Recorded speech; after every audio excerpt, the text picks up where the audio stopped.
पाकिस्तान की तारीख के पहले हिंदू पीएसपी ऑफिसर राजिंदर मेघवार ने तरबियत मुकम्मल होने के बाद फैसलाबाद में अपनी पहली तैनाती के बाद फराइज अंजाम देना शुरू कर दिए हैं। ने इंडिया का नाम लिया बीच में?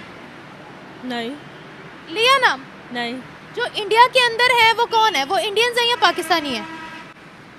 मुस्लिम्स तो हैं ना। नहीं, मुस्लिम्स बात की बात है, वो इंडियंस है या पाकिस्तानी है? इंडियंस है। वो इंडियंस है। मैंने इंडियंस की बात की? नहीं। मैंने आपसे क्या बोला? वो पाकिस्तानी है। तो मैं बात कर रही हूँ पाकिस्तानियों की। अगर पाकिस्तान के अंदर कोई हिंदू बसता है, क्रिश्चियन बसता है, सिख बसता है, तो क्या वो पाकिस्तानी नहीं है? है, लेकिन फिर भी एज़ कम्पेयर टू अगर वो वहाँ से ऐसा ही कर रहे हैं तो अपना पाकिस्तान से कोई देख के करना चाहिए। क्यों बाहर की कंट्रीज में कुछ हो रहा है, नहीं हो रहा, हमें उससे क्या लेना देना? अगर एक पाकिस्तानी हिंदू को भर्ती कर लिया गया है पुलिस के अंदर, एएसपी की नौकरी दे दी गई है, तो क्या गलत है? वो मेरिट पर आया? मुझे लगता है कि नहीं। इज अ पाकिस्तानी, उसके पास आइडेंटिटी कार्ड पाकिस्तान में खाता है, वो पाकिस्तान। अगर वो शुरू से मतलब यहीं पे पैदा हुआ है, यहीं पे सब है, फिर तो हो सकता है, क्योंकि वो अगर वो स्पेशल वहाँ से आया है और अब तो वो नहीं, वो फिर वहाँ से यहाँ नहीं आया, वो पाकिस्तानी है, फिर कोई मसला नहीं। अगर मोदी है ना, मोदी को कहता वो सबसे बड़ा मुजाहिद आदमी है मोदी। अच्छा। वो मुहिब वतन है। और क्या है, यहाँ के लोग कहते हैं वो मुहिब वतन नहीं, यहाँ के लोग वो अनारकली आ जाएंगे पाकिस्तान जिंदाबाद नारा लगाए। भाई अल्लाह के बंदो, हमें मुहिब वतन होना चाहिए। मुहिब वतन उनसे नकल मारो। मोदी क्या करता है, उसने भी बड़े वहाँ तोशा खाना से बड़ा कुछ माल मिला, उसने वो दिया मतलब ना, उसने फलाई कामों में खर्च किया। आप मुझे ये बताएं, आज तक आपने कभी नरेंद्र मोदी के किसी रिश्तेदार को देखा? नहीं, किसी भाई को देखा? नहीं, किसी का नहीं। हमारा तो एक बंदा था, सारों को सियासत में कितना काम करता है। देखो सऊदी अरब के साथ कितना ताल्लुकात बढ़ाता है वो। वहाँ कहता वो कश्मीरियों को एक बात सुनने के लिए तैयार नहीं। वहाँ के काबिल लोग हैं, ये अक्सर डेलीगेशन भेजते हैं ना है लोगों अपना बांझा बतिया, उनको बात करना नहीं है। सऊदी अरब ने कश्मीरी को अभी तक एक्सेप्ट नहीं किया। उसकी क्या वजह? मुहिब वतन मोदी है, वो अपने लोगों को भेजता है, वो वहाँ बात करते हैं कश्मीरी दहशतगर्द है, ये है वो। उन्होंने हमें रिजेक्ट किया। पाकिस्तान भेजता है ये ना लोगों पर कहीं इंटरनेशनल लेवल पर हमें सपोर्ट नहीं। क्या मंदिरों की रेनोवेशन पर भी बजट लगा रही है? रिसेंटली बाउली साहब टेम्पल की रेनोवेशन पर 10 मिलियन रुपए का बजट नाफिज कर दिया गया है। क्या इस तरीके के काम करने से हम मुल्क पाकिस्तान में गैर मुस्लिमों की तादाद बढ़ा सकते हैं या नहीं?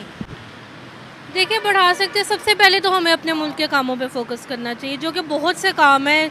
आप देख लें अनएम्प्लॉयमेंट कितनी है, सबसे पहले तो इस पे फोकस करें। मुल्क का काम नहीं है क्या? हिंदुओं की प्रोटेक्शन, माइनॉरिटीज़ की प्रोटेक्शन, उनके राइट्स की फिक्र करना, ये मुल्क का काम नहीं है, मुल्क से बाहर है। आपकी बात बिल्कुल ठीक है, करें उस पर काम ज़रूर करें, लेकिन एटलीस्ट जो पाकिस्तानी हैं, जो रह रहे हैं यहाँ के, जो नेशनल हैं, मतलब मुसलमान हैं, जिनका ये मुल्क है, जिनका शहर है ये, पहले उस पर तो काम करें। एक काम करें, हम अपने है, अनएम्प्लॉयमेंट है, सब कुछ है, पहले उस पर तो काम करें। कितने देश मुसलमानों का है? मुसलमानों का ही है ना। इस पर गैर मुस्लिमों को कोई हक नहीं है, लेकिन पहले अगर उनके हकूक पूरे हो जाए मुस्लिम्स के, तो फिर ज़रूर उसके बाद उस पर फोकस किया जाए। ये भेदभाव आया कहाँ से कि मुसलमानों के हकूक पूरे हो जाए फिर हम जाएंगे गैर मुस्लिमों पर? झंडा कहता है आपके मुल्क के सिटीजन्स बराबर हैं। आप किधर से हैं सर? बस मैं बस ये ना पूछो, आई एम इम्पोर्टेंट पर्सन बस। नहीं, फिर भी बताएं तो सही। मैं श्रीनगर का हूँ, इंडिया वाली जो साइड। जी।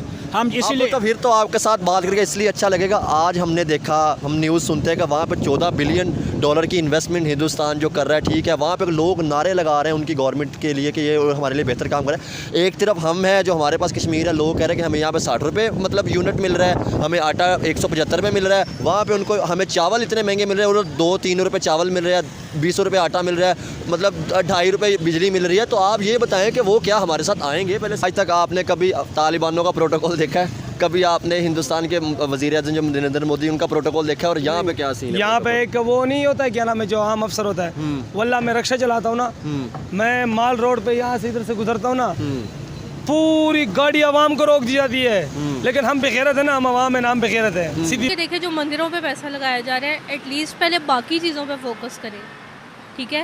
बाकी कौन से देखे ना, इस तरह तो कई मस्जिदें भी हैं जिनका कोई हाल नहीं है। आप जाके वहाँ पे देखिए, पंखे नहीं है, कुछ भी नहीं है। पहले उन चीज़ों पे फोकस करना चाहिए ना, क्योंकि हमारे लिए तो मेन पहले वही आता है। मस्जिद आती है और बहुत सी चीज़ें हैं जो होने वाली हैं, जो नहीं हो पा रही हैं। बीबी मस्जिदों की तादाद पाकिस्तान में बहुत ज़्यादा है, ठीक है, आपको यहाँ पर थोड़ा थोड़ा भी करें तो कोई मसला नहीं है, तो आप ना ज़्यादा करें, आप थोड़ा। अब आप जो कंपैरिजन कर रही हैं, हालांकि टॉपिक मेरा माइनॉरिटीज़ पर है, आप बीच में मुसलमानों को घसीट रही हैं। टॉपिक मेरा है माइनॉरिटीज़ पर, उनके हिंदू टेम्पल्स पाकिस्तान में बहुत कम है, जिस पर हुकूमत अब बजट नाफिज कर रही है, विच इज़ वेरी गुड।